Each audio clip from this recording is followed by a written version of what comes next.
It is 2:31 on a sunny Tuesday afternoon. I wish it was Sunday. It's Tuesday. That's what happens when it's the end of the semester. You don't know what day is what and what day I'm seeing students. And I've been in grading jail for, I don't know, I feel like 2 weeks now, and more weeks to come as we knock out this end of the semester. So just a point of clarification, even though the semester ends next week, this is not the last College Senate meeting of the semester. We do have a June meeting. The June meeting is the first meeting of the 23-24 academic year. So we will be back again in June, on June 13th. And also, we're going to have Summer Institute that day as well. That is on the agenda, so we'll talk about that a little bit more detail later as we get to that part of the agenda. A couple other things that you may not have seen. Grades are due on May 19th, 4 days after the last day of this teaching semester. It moved up from the 23rd. An email went out last week, I think, reminding everybody, but as an FYI, I didn't read it because I didn't have an opportunity. I read it today, so that changed, obviously, my plans for next week on what I'm going to be doing in my professional life because grades are due on the 19th and not the 23rd. Also, with due dates, Professor Emeritus, email went out from the Provost's office. Nominations for that are due this Friday, May 12th. If you need help with that, feel free to reach out to me. College Senate does have a part in emeritus applications and what you need to have done and completed in order to submit a nomination for emeritus status. As a reminder, it can be FFECC faculty, librarian, or counselor. It can also be AAECC administrator, senior executive staff, or a member of the Board of Trustees. Employees must be employed a minimum of 15 years. There's a bunch of different other considerations. That email went out on Monday, May 1st. So along with the forms to fill out. But again, if you have questions and you want to nominate somebody who's retired, you can reach out to myself or Erica or Jackie Bossman, who helps with the awards committee with College Senate, and we can help direct you with anything if you need that. Other things, we have some big changes coming to College Senate. This is Erica Hendra's last College Senate meeting as a senator and a vice chair. Erica's stepping down and going to be focusing on other college-wide initiatives and going to use her experience here with the College Senate to help other areas of the college and kind of spread her wings and do these other things. And no, we're not fighting. We're still friends. We talked about it. And it's a good fit for Erica and the things that she wants to do professionally at the college. And, I just want to also say to everybody here and to Erica, thank you very much for helping. Erica's been my sounding board. She also has the privilege of driving to and from the College Senate with me, so she can, talk me off the ledge on my way here and then back off the ledge again on my way home.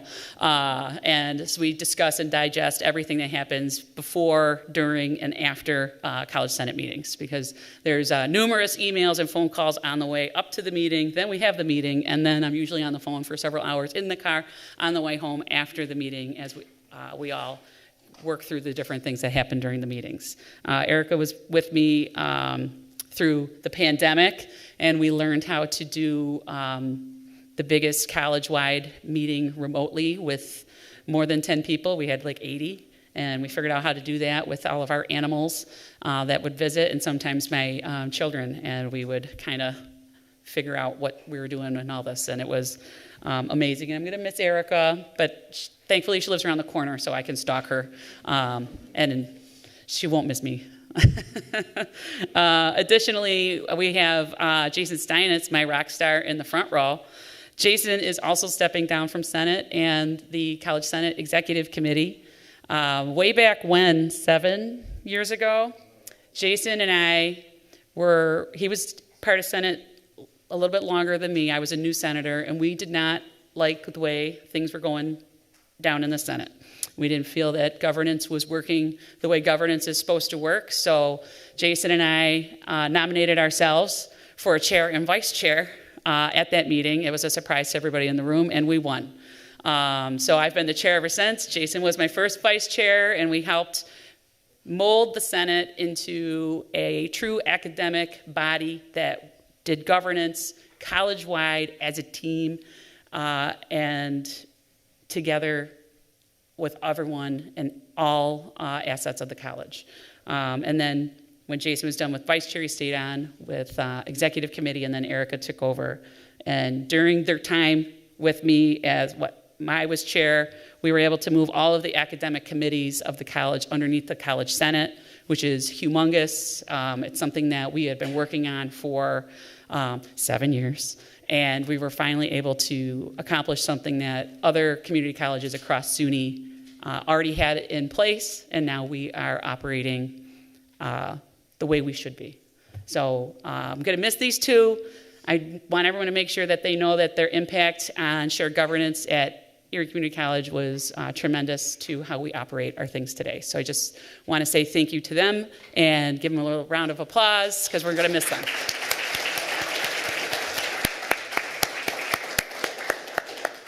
So thank you.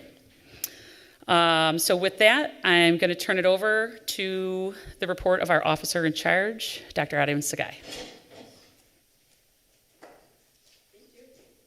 Can everyone hear me?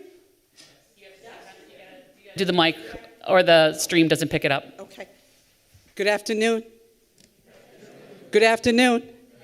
That's better. Okay, I want you to do something for me. So I think we have partners, right? So I want you to share one positive experience that you experienced this semester with a partner or two. Go for it. I won't be long.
Yep, good. All right. Can I have everyone back? Can I have everybody back?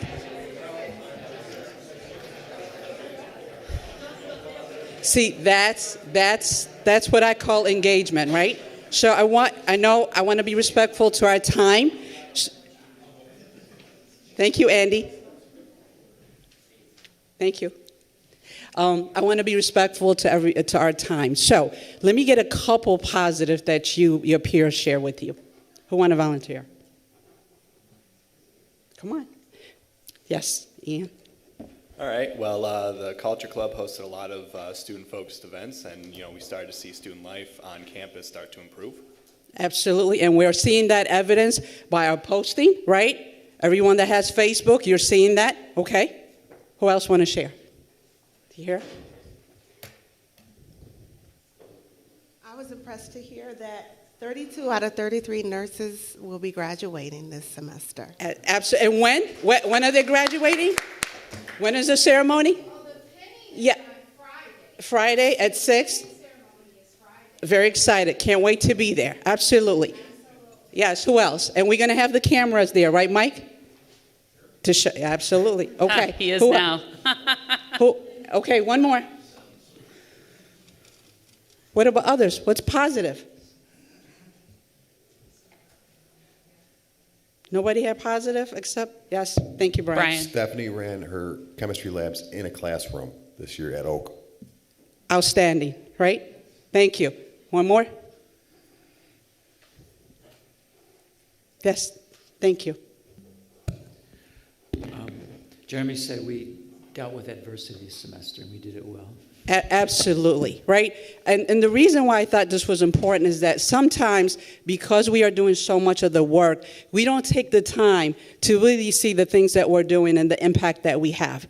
And it takes a team of all of us to do that. And everything that you do matters, right? And one of the things that I got to tell you is that I am representing the college in many events. I got to tell you, I'm busy every day, and I really am having a good time.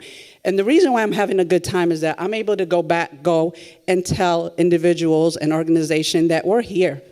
And that, yes, we have struggles. Yes, we are going through some changes like every other higher ed. But we are doing some awesome thing at SUNY Erie, and I'm able to say that. So thank you for giving me that opportunity to represent the college in the community. The other thing I wanted to kind of bring up is this, right? I know we spend a lot of time, and we'll continue to value and respect and honor our students, right? Equally, we have to honor our faculty and staff. You are an asset to the college. Without you, there wouldn't be a college. Without our students, there wouldn't be a college. So I want to bring that forward as much as possible. I will do a lot to make sure that that is highlighted as well. So part of what I do in the community is to talk about our faculty and our staff, and that you're committed, that you're here to work hard, and that you show, and that most importantly, you care about our students and our community at large, right? Let's give ourselves a hand.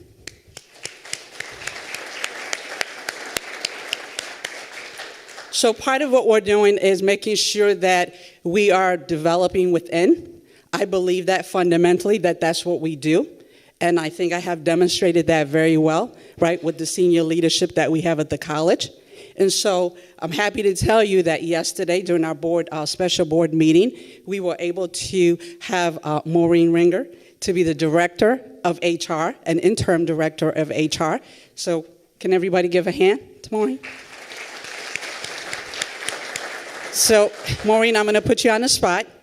Can you just tell everyone who you are? So just press the button on the mic. There you go. Yep. I'm Maureen Ring, and I am the payroll manager here for 4 years. And then Adim asked me to be an interim director of HR. She accepted. And I did. Hopefully that's going to be a good decision. But I have 33 years experience at Canisius College, and that's where I got my master's in education from, so I'm well-versed. And that's all I'm bringing to the table. We'll see how it goes, right? Right. None of us miss a paycheck, right? Yes? No, right? And that's really to her leadership and her commitment. Thank you. Absolutely, absolutely. Thank you, and welcome aboard. I'm also going to have Mike. Would you like to introduce Craig? Sure, I'm very pleased to welcome aboard Craig Garris Johnson, who is joining us. This is day 2 for him as our Executive Director of Marketing Communication in a non-interim and full-time capacity. And I'm going to let Craig tell you a little bit about himself. Hello, everyone. I'm really happy to be here. My name is Craig Garris Johnson. I came here from Chautauqua Hospice and Palliative Care, where I was doing marketing communications. But I have about 10 years of experience doing marketing communications work at UB and the University of North Dakota.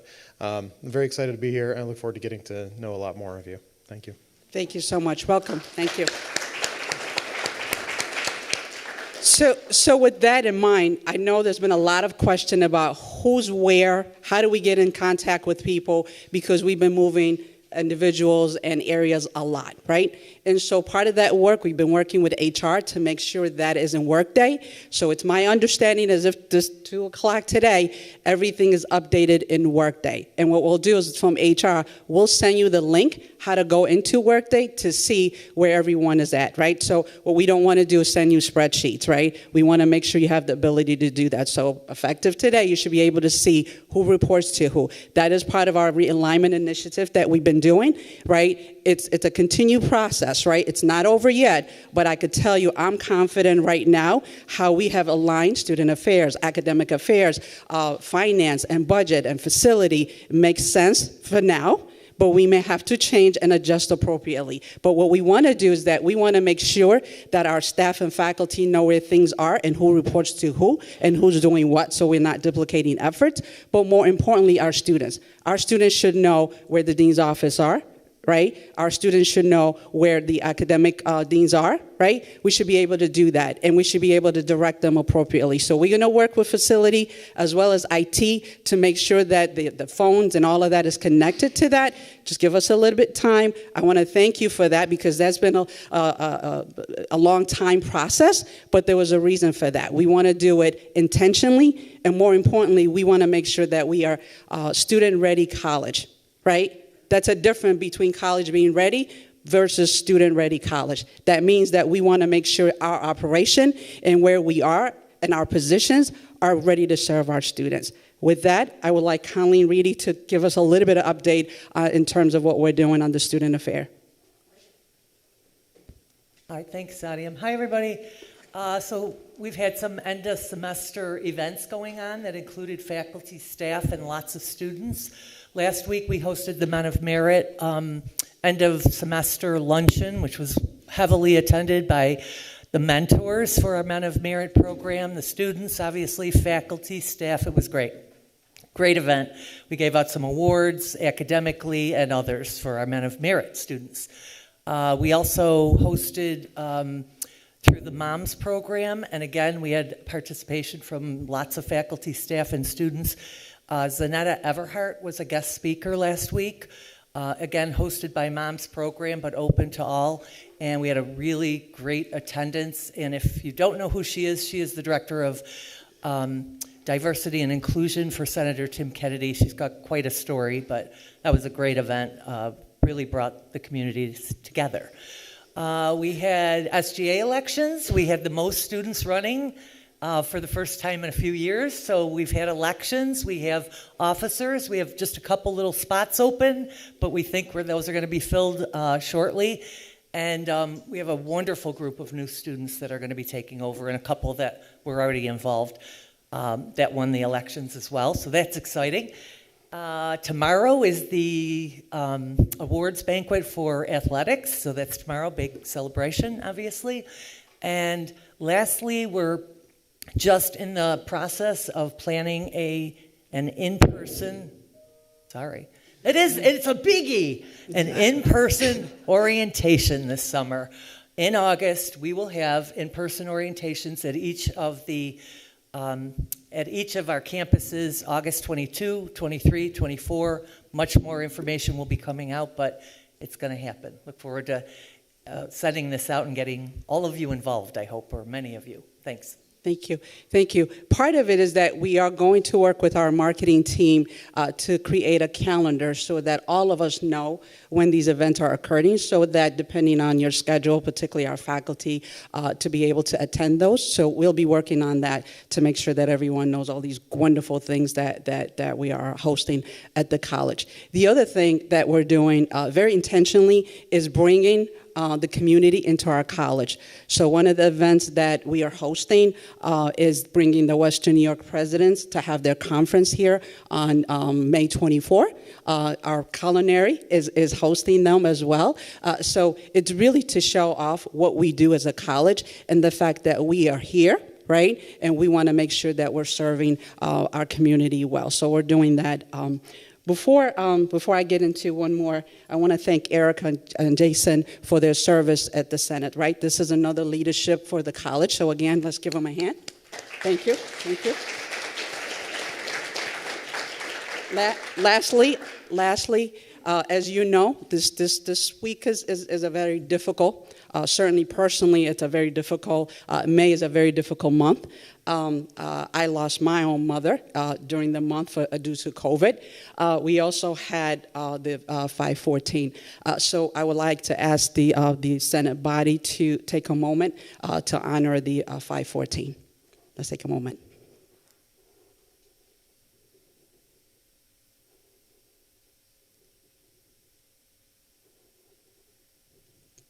Thank you. The college will be making a communication. We're working on an initiative. More to come on that. So look for that communication soon. Thank you so much. Thank you, Adia.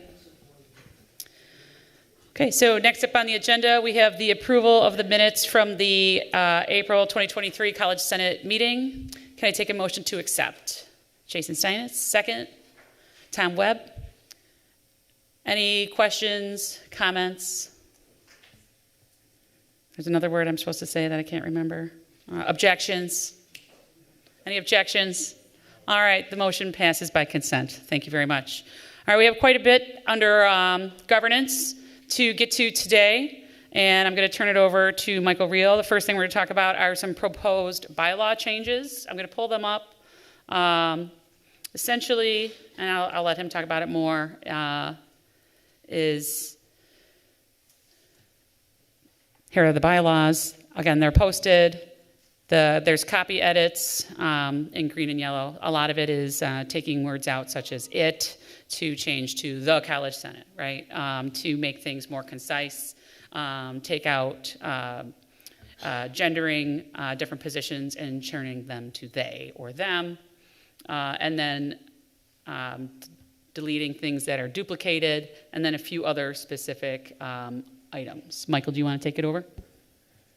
No, that's a great start. So the green highlights are the copy edits just for continuity and concision, lots of pronoun use.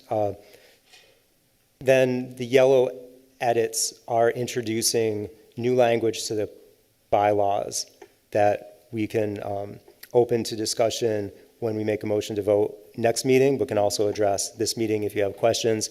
So I guess we'll do those as they appear since we're just scrolling through. So the first is we're looking at ex officio members and the college president, who has the role of receiving recommendations from the College Senate, as well as the privilege of a veto, does not seem to belong as a voting member based on that criteria. So we're kind of reevaluating that and looking at best practice for other senates, and can have further discussion about that. But that's being proposed to remove the president from voting ex officio so they can maintain that integrity of receiving report from the Senate and exercise veto power when necessary. There are 2 senators from counselors, and that was never recorded in our bylaws. So we're making that change and are happy to have both of those senators representing counselors. This is a 25-page document, so I'm going to skip ahead a little bit. The next is, non-voting liaisons.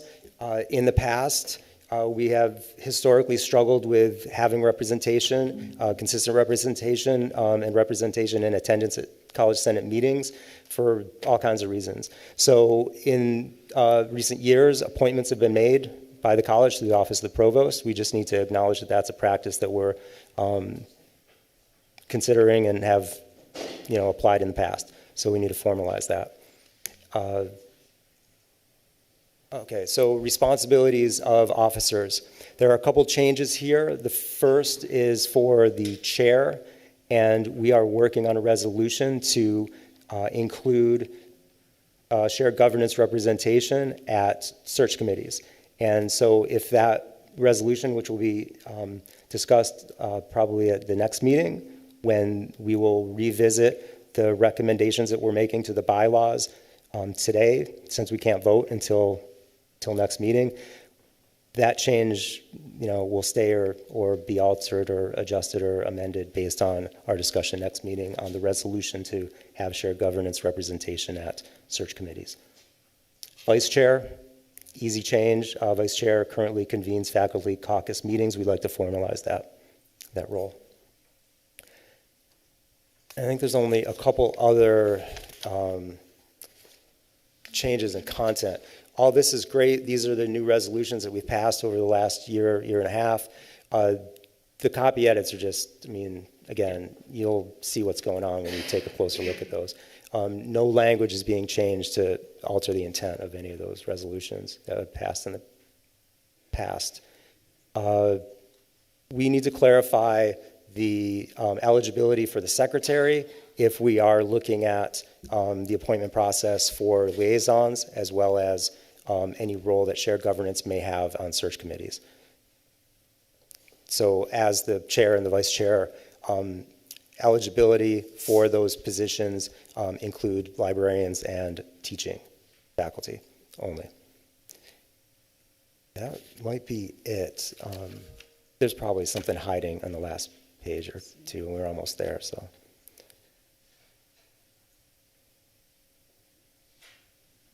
I think it's all green. The green stuff's easy. Green. Yeah.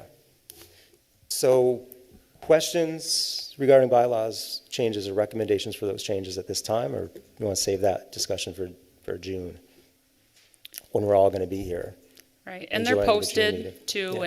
and we'll have an open discussion, as per Robert's Rules of Order. If any bylaw change, we have to show the bylaw potential change 30 days ahead. So that's why we'll wait until the June 13th meeting to openly discuss. There's time, obviously, between now and then. If you have suggestions, look at them, go through them, email myself or Michael Rio or Senate Governance at ecc.edu with any comments, questions, feedback of any kind regarding these potential bylaw changes. And I will say, this document is, I don't know where it came from, but I think it's the original document. The formatting's pretty crazy.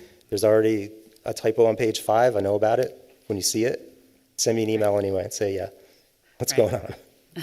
All right, thanks. Thank you. All right, so we had openings for different Senate positions, and we've been accepting appointments or nominations. Nick Sonriker, yay, Nick, one of our cameramen extraordinaire up here, has accepted a nomination to be the Technology Senate representative for a one-year appointment starting in June. So thank you, Nick. I think I'm supposed to, codify it. Any objections? All right, congratulations, Nick. You are the appointment by consent. You're in.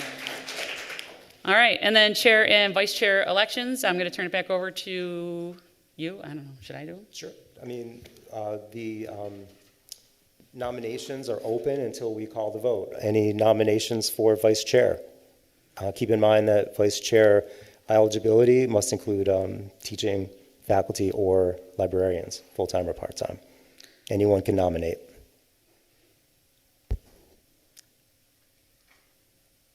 Are there any nominations from the floor? And I should let you know that we have received one nomination, so we're not looking for somebody to just throw themselves in front of the bus right now. It's not a bus, Michael. It is not. It is a fun train. All right, I'll work on the metaphor for that. So we did receive one nomination. Is there an additional nomination from the floor? All right, I'd like to congratulate Colleen Onks, then. She is our next vice chair of the Senate. I think that's the most formal way to do it. All right, so thank you, Colleen Onks. She was self-nominated, or someone else nominated her. I don't know. I'm sorry, Erica nominated her. We all nominate you. Excellent. It's a fun place to be. All right, chair. Do I have to nominate myself? Anyone? I don't know. Yeah. I don't know if I nominated. Chair. We got that election I will too. self-nominate. And are there any other chair nominations for chair from the floor? Can I nominate you?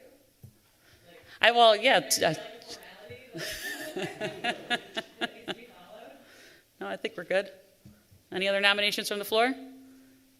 All right. Well, happy to serve you for another 2 years, and you are now going to have Colleen squared up front.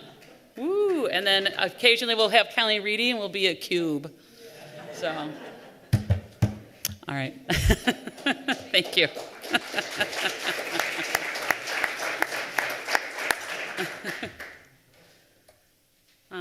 Middle states. I don't see Kathy Calesto here. All right. Adim? Sure. Our middle state verification visit is set for June, and really that's a brief visit that I think it's one person that they nominated for them to visit the college to make sure that we exist. So it's not going to be too long, but it will be someone coming to make sure that we have the campus and do that with Kathy Calesto. As well as our middle state report is due on July 5th. So academic unit, please be sure to update all the work through the assessment timeline. so that we could have ready and have the report ready to go on July 5th. Thank you. All right. Anything for accreditation, Jackie Bossman? Nothing from me today. Thank you. All right. Awesome. Thank you. And strategic enrollment management, Dr. Erickson Nealens. Good afternoon, everyone, and thank you to countless divisions and people for the whirlwind of enrollment activity that's happened over the last month.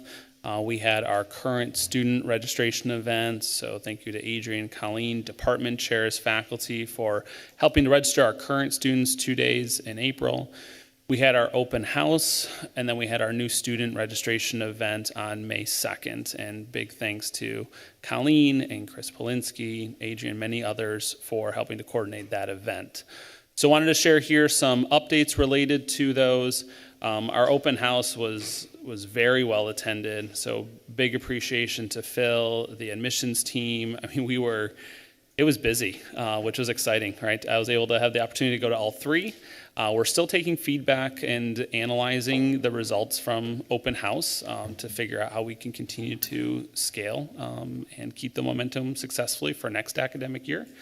But at the most recent open house, we had 21% more student prospects specifically than we had the year prior, which was excellent. Again, a testament of student interest here in the school. Also, just as a note to put that in context, remember that last fall, we had a 1% increase in new students specifically here at the school. So if we saw momentum last year and we're up 21% for those new students, that really shows the power of SUNY Erie within the community. So very much indebted to the entire team for the work that they did there. Then the following week, on May 2nd in the evening, we had faculty that volunteered to be able to help register students. We also had many of our student support services present. Again, huge call out to all of them. Financial aid, we had individuals from Say Yes, once again our admissions team, and at that event alone we were able to register over 100 new students specifically. So when we look at our registration at this point in time for fall, we are seeing ourselves significantly ahead in terms of our new student population. Because of that event, most likely, we're up 77% in terms of first students specifically. But that does bring me to the most recent email we saw to the community, what we can do to help keep our current students. That's the big focus at this point in time. That I know that this is an extremely busy time as we get into finals, grading, and what we can do to help make those connections with our current students is key. And I really look forward to the impact that we can have collectively if we all work in the same direction to help get those students enrolled before they leave for the summer.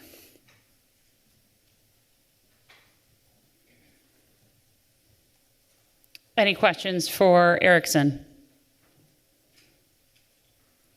All right, awesome, thank you. I just want to say that, I worked the open house and the accepted students days and some of our retention days, and just all the faculty and staff that volunteered. It was awesome energy that came in. Everyone was excited to be there. It was very student focused, and they're really great events. The student acceptance day, we weren't sure because it's our first time doing it this semester. I was obviously at South Campus. We had 25 students come in. Every single student was serviced. We had financial aid set up. We had snacks and all sorts of stuff. And it was a really great event for something that it was just a brand new idea this semester. So, our team is looking for, more ideas like that.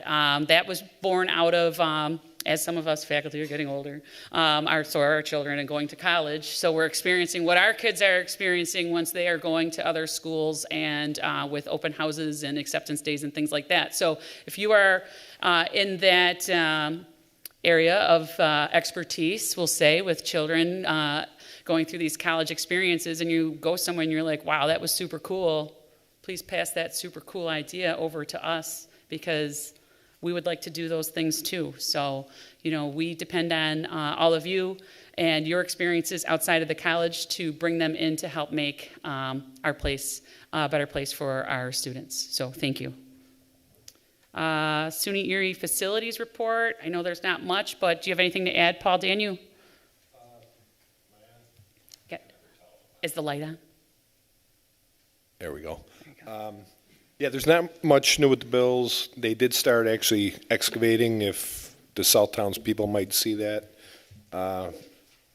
They apologized for not letting us know that they were going to be shutting down Community Drive the other night. We have another meeting scheduled to go over more of those operational type of milestones that we should know about, like when they start blasting, which will hopefully not be during class times. As far as North Campus, actually I'll start with City. City seems to be on track. The main abatement contractors, Stoll and Metro, plan on being out of there sometime in June. The reconstruction company, Lakeside, who happens to be the president and vice president of the company, are actually two of our former students. They plan on having everything done by late July, early August at the latest.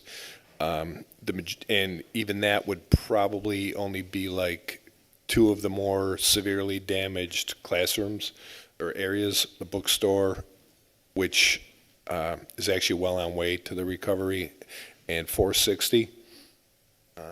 But everything else is progressing very well there. Out here, they started pouring the ramp over at Dry Library.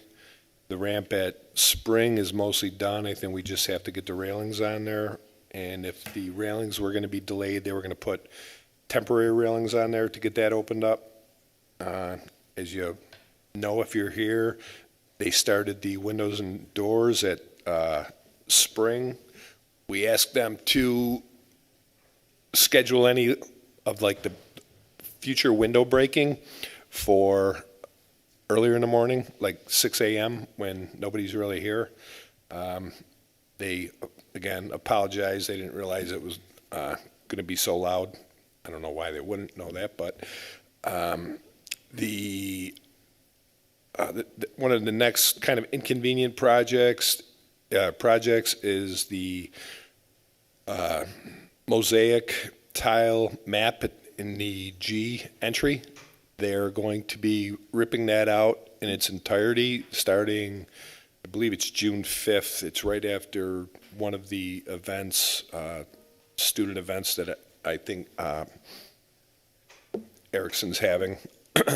And that will be about a 4-week project. The first week mostly being demo, and then after that, restoring the actual map. It's coming out in its entirety. So that'll be, that's long overdue. We've been trying to get that thing fixed for years. City Skylight is supposed to start early June. That should be relatively low key because originally they were talking about putting netting, then they went to a scaffolding over the entire atrium. Now we're back to the netting. So it should provide very little interruption once the campus is actually open, and they hope to be done mid-September. The roof at City Campus is actually underway, part of it. That's about it. That's great. Thank you, Paul. If anybody has questions. Anyone have questions for Paul? Great. Awesome. All right. I know there's a lot of fun meetings coming up as we wind up the semester, so I'm sure we'll have more updates to look forward to in June. So hold on to your hats.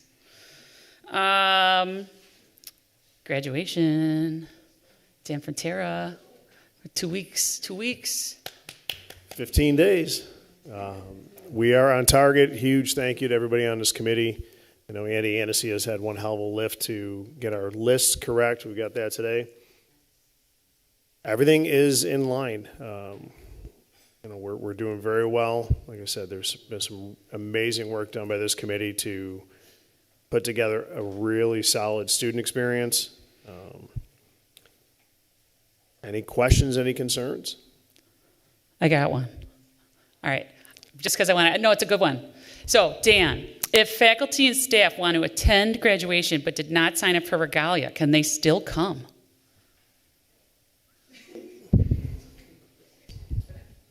We already gave you your regalia away. Just Yeah, I'm good. I'm not worried about me. If you did not sign up, we're at a drop dead point. I mean, we would love to have you come down for the student experience. Please come down for the student experience. Regalia wise, we're a little tight to be able to try to squeeze something in last minute. We did order a couple of extras. Mike Higgins has the one for the individuals 4'2" to 4'6". But we would love to have you. If you want to come down, just be there for the pictures, be there to celebrate with the students, posing in the selfie booth, enjoying a couple cookies. Would love to have you. Awesome. So no regalia necessary. Come anyway. Come and celebrate your students. And you don't have to come on stage. You can just come and hang out and do the fun party part. Oh, if you show up, though, you may get put to work. So just don't say that. When you show up, you will be put to work on fun stuff. Fun work. Awesome. Thank you, Dan. It's been a lot of awesome, good, fun work. So thank you. Speaking of fun work, we have a faculty resource directory pretty much ready to rock and roll. I'm going to turn it over to Ashley Hinowski. Let's see. Thank you to everyone who worked on this, many hours individually and collectively for sure. Special thanks to Roberta who organized it and put a couple of these pages together, so that was a really big help. And she is now working at UB as a senior learning designer staff, so we're happy for her. Our goal at the beginning of this was to provide one document. It looks a little overwhelming. Okay, we got a board of trustees. It's very extensive. But there's a lot of other beneficial items too. So we wanted to provide a list of links, no policy changes, just links to resources that faculty can refer to. We brainstorm what these resources could be. You know, what documents do we frequently look for? Do we frequently ask for? And right off the top of my head, back in November when we came up with this idea, advisement was probably the number one thing on our heads that we're always having questions about. So we've reached out to Andy Anesi. Thank you for the link to that. Professional development. We want to become an effective instructor and faculty members. So thank you to those links from Marianne. And Brightspace was always another possible category. And so catalog links at the bottom, and this can be added to. We have checked all the links. They check out. I did have letterhead on there, but something happened and it didn't copy over very well. So I apologize, guys, if you don't have letterhead on there. This is a searchable document, so that's very beneficial for everybody who will access it, and hopefully it can be posted on my ECC where it is easily accessible to all in one spot. So thank you, everyone. So if you have any questions, let me know. Amy? If there's any edits or anything that was missed, who should we report those to? Myself. Great. Yep. So any edits or additions, anything like that, feedback, they can go to Ashley. Are you just your last name at ECC? Haynoski, HAYNOSKI, A as in Ashley, at ecc.edu. All right. Thank you, Ashley. And to her team, this was a pretty intense document, a lot of research on our website. We know part of the reason why this was developed is sometimes it's difficult to find things depending on what you're looking for. So this is a nice resource to get to all of the things in one nice, neat package. So thank you for your hard work and your team. All right, so in April, as Michael alluded to earlier, when we were talking about the potential bylaw changes, there was a resolution on the floor to add campus governance leaders on search committees. It was postponed in the April meeting per Robert's Rules of Order. We need to postpone again to June. Well, I would like to postpone until June. In order to do so, we must officially postpone on the floor today. And as the chair, I can do that, but I need to have that on the record. So that is still being discussed and will be postponed until June at this point in time. One other thing for old business is my parliamentarian who's texted me, Michael Delaney. Thank you. We have to do one technical thing real quick to officially say that I am the chair and Kelly Knox is the vice chair. So I am going to need the secretary to, Mary, cast one vote for myself and one vote for Colleen Ongst to be chair and vice chair, and then it's official.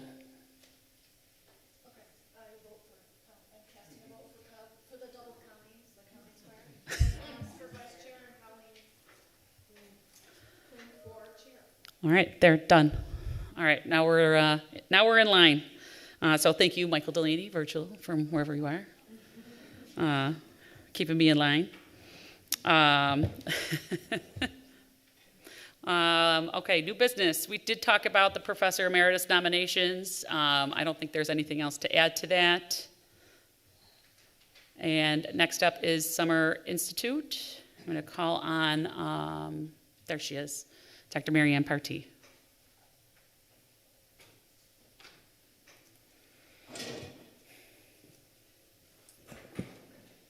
Hello, everyone.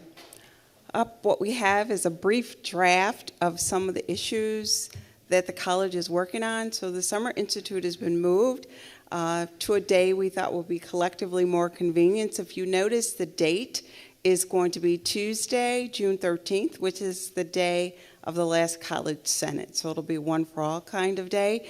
We will start the morning as usual with breakfast. We will begin with our officer in charge, and then we'll go through a program so that we can work collectively on the strategic plan and the pillars. That's what we have so far. Now, this is just a draft. It's not final, and that's sort of where we're at.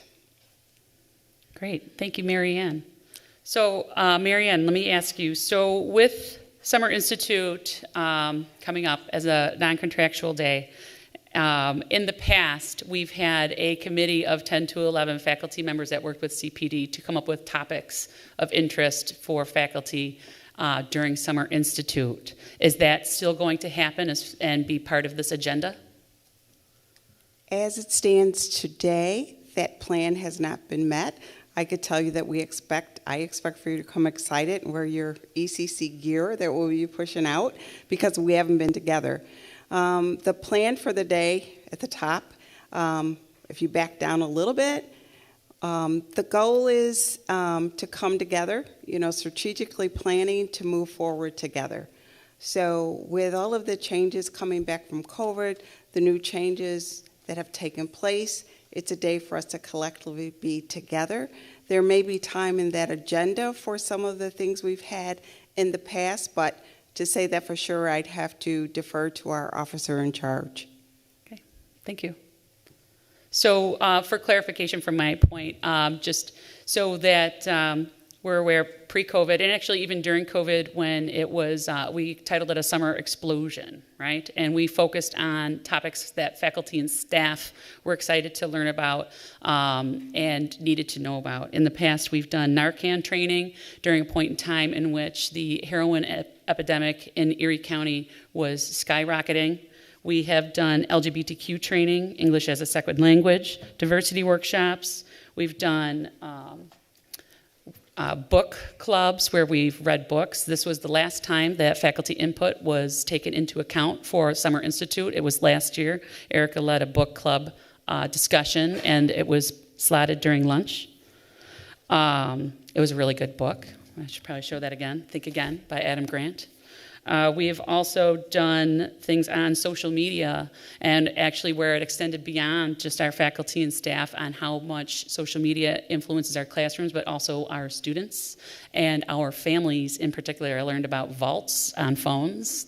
My son's been grounded since December because of the information that I learned at that thing. He thinks he's so smart. He's not. I'm smarter. But anyway, so things like that in the past, topics that I feel that should be useful would be the new AI, right? AI writing. And there's also the Chat GPT. You can go into Chat GPT, and Jackie Bossman was at the plenary, and they told Chat GPT to write a resolution on governance, and it did a good job, right, Jackie? It did a great job. It was like formally constructed very well. Obviously, I say obviously because, I mean, my tendency is to honor and respect its consciousness. I'm not going to say that. I did. But you see what I'm saying? Like, this is challenging, and very interesting and very thoughtful. Obviously, it defended itself and it defended its presence in higher education. When asked to consider itself as a problem, it wouldn't. So, right, interesting things. And then, did you know that Brightspace has a way to detect some AI? Most AI, I don't know, it's developing all of the time, right? So these would all be useful topics. Post-COVID learning, I feel like that's changing every semester, because as our students are coming out of high school, they have different experiences that they're coming in for. How our students in our Fillmore neighborhood, how they are affected in their learning and all of their challenges. Student mental health, faculty mental health, a little bit more training on our OASIS app. Narcan again. So I know this is up here, and we're talking about 4 pillars, and faculty were asked, and staff were asked to attend 4 sessions. 7 out of 8 of them are scheduled during the last week of the semester before grades are due. So I think I'd like to formally request faculty input into the agenda. Sure. So I think a lot of the topic that you mentioned, Colleen, fits nicely with a lot of those topics, right? So you talked a lot about student success. You talked a lot about diversity and equity, belonging with some of the things that you mentioned. So I think we just need to talk through where can we put that. We have enough time, I think, in that 8 to 2 to be able to incorporate some of those ideas and thoughts, because part of the idea here is to bridge our strategic planning for the college has expired, and so we were asked by the board to work on that, and so this is a bridge. It's not the entire strategic plan for the college, but it is a bridge. So all of the topics that you said, as you were talking, I was mapping them to all of those topics easily could be input in there and facilitated by faculty. So bring those ideas, send that to the provost's office, and we'll be able to, and people who are interested in facilitating those, will be able to make it work. Great. Any other questions or comments about Summer Institute? Jackie? Hi. I'm interested in facilitating a conversation about ChatGPT and AI writing in higher education and what it means for faculty and student success. Sure. I'm going to call on Jason Steinitz. Yeah, I just wondered for the last week of the semester schedule for these, could that be adjusted? Since so many of us are going to be knee-deep in grading, especially since the grade due date was moved upward. So I don't have time to do that during this past week. You're talking about the focus group? Yes. Absolutely. Yes. And part of it is that we'll do a survey as well, because I think that becomes difficult to try to get everyone. So yes, we'll work on that as well. Kim? Kim?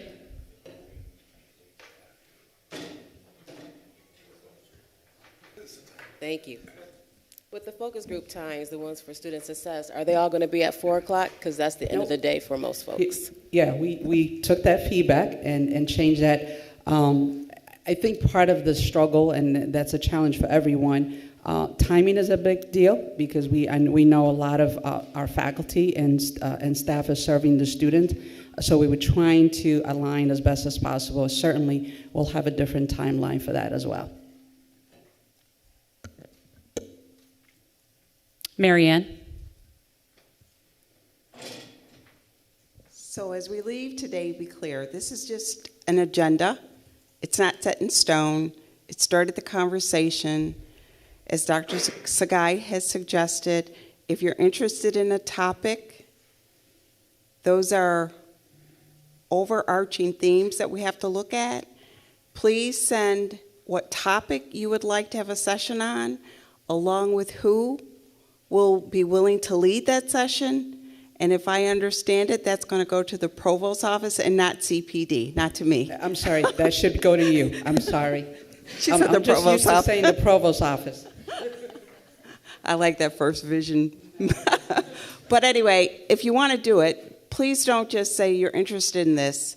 We need for people that if you want a session to commit to leading the session, and that will make it more effective because we all are busy. So those are themes, and when you look at those themes, then you want to include that area that you think your topic will fit in, and we will work out the schedule. Again, you see it's tentative and times aren't up there, but we will be from morning till 2, so you'll have time to come to Colleen's well-held college senate that day. Thank you.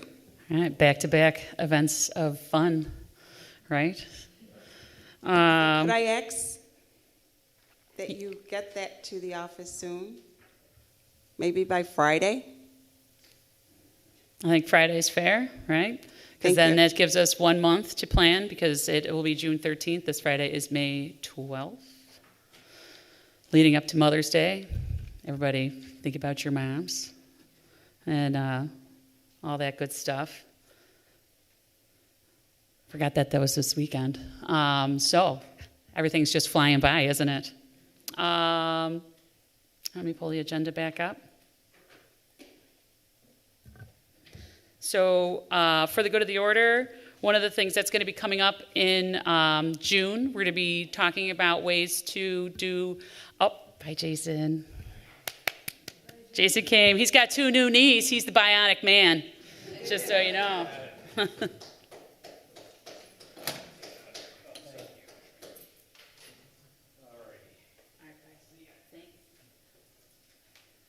So we're going to be looking at ways to model for the good of the order to do it in a more efficient process. We're going to start talking about that in the next month, and we're going to implement it in June.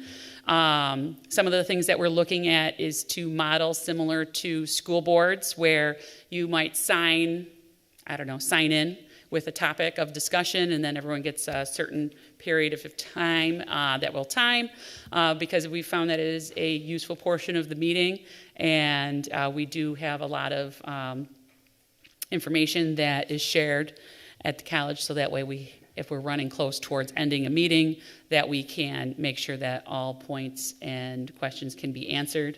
And then also with the for the good of the order, I want to also remind everybody that anything that's specific to a specific student, faculty, staff member, or individual in general should remain off of for the good of the order. And we have all the players in the room, and that we would perhaps do those discussions off camera. But we're looking for a way to maybe codify that for June moving forward. We're also looking forward towards June have a review of Robert's Rules of Order, because we all need a review of that, i.e. I need a review of that, so now everyone's going to get a review. With that, if anyone would like to be an in-person parliamentarian, sorry, Michael Delaney, we are looking to fill that position as well. So think about it. If you want to be the Robert's Rules of Order guru for the College Senate, we're looking for people for that person for that. So for the good of the order, does anybody have anything they would like to share? Colleen Ongst. Hello. I just wanted to bring up something quick, and hopefully this is the appropriate forum. It sounds like the new students or accepted students open house was a great success, so thank you so much to everybody that participated in that. One thing that was brought up, though, or one concern, and while it's anecdotal in nature, there were enough concerns to, I guess, raise a flag a bit. At North Campus, there were a handful of students that came in for business-specific, anyway, advisement that typically would be South Campus students. They came from the Iroquois School District, East Aurora School District, Hamburg School District, et cetera. And coming into North Campus to register rather than coming to South Campus. So when asked, oh, what brings you here? Why are you registering here? The common refrain was, we were told we cannot take classes at South. So that was obviously quite concerning, which leads us to think there is probably quite a bit of miscommunication happening in the community. And I just wanted to maybe put it out there and see if others are hearing something similar along those refrains, and what can we do to combat that. I know our department specifically put together some communication to the students that would potentially take classes at South, that no, South is open. We very much are having classes, and you're able to take classes here at this campus as an option. And we got some good feedback and got a couple students in that way. But I don't know the answer, but I fear that there is some miscommunication in the community about South Campus and its future. And to add to that, more than a handful of students said, I thought South Campus was closing. So. Mm-hmm. Thank you, Colleen. Sure. And now we have a new marketing and PR guy who's going to be assisting with that, right? Kim, did you say you had something?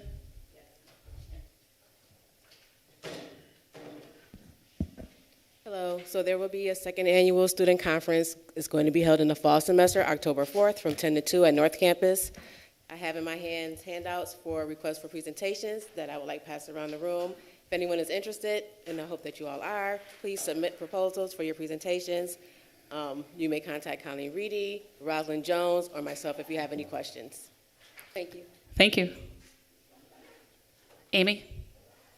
I just wanted to take a moment to thank the Culture Club. They hosted two major events last week at North Campus that incorporated students from all three campuses and have done a great job at bringing student life back to all of our campuses. So I wanted to just give them a round of applause and thank them. There are two representatives here today.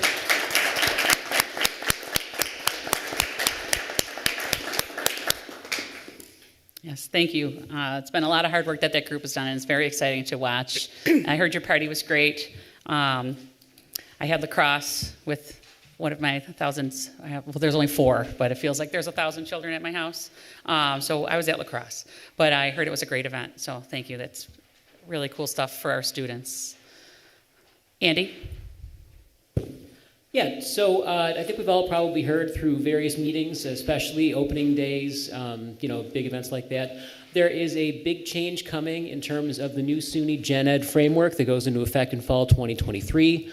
It's pretty easy to hear something like that and brush it off if fall 2023 is a year later, but it's not. It's coming.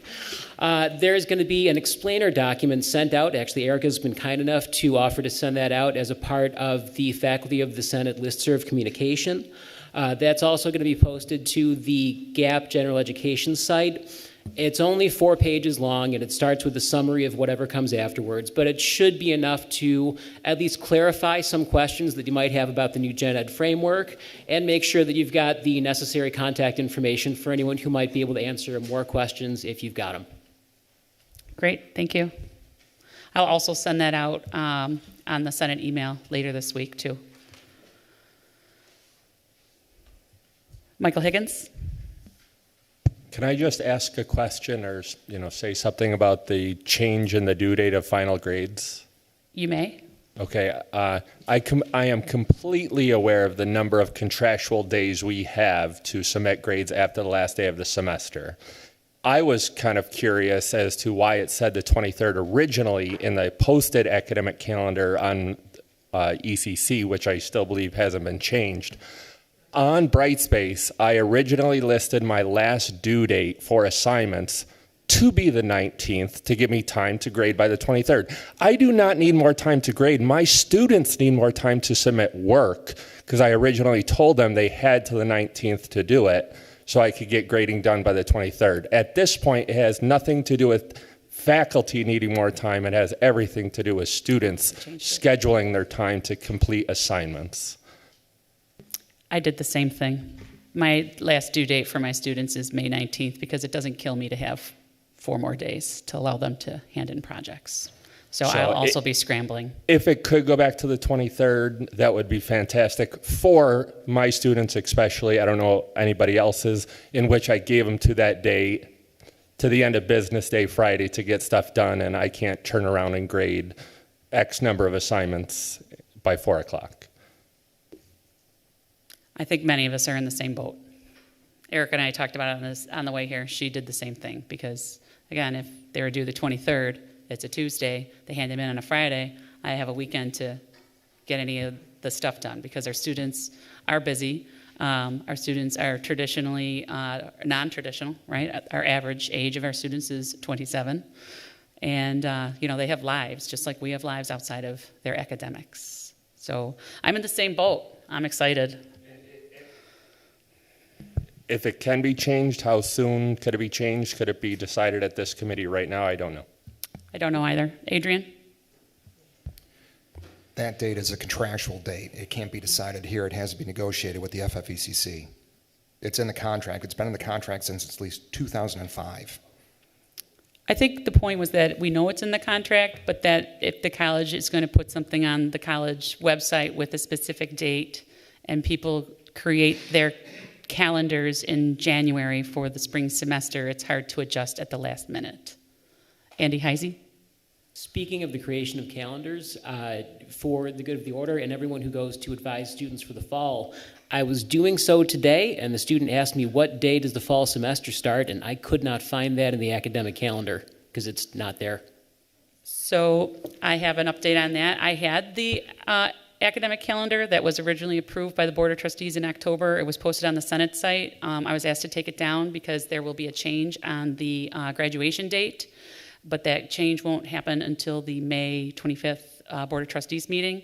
So I can't post it until that has changed. Brian Millville is on the calendar committee. Yeah, I think the provost office is going to just put that in for an FYI, so you should be getting something very soon on the updated calendar. Thank you, Brian.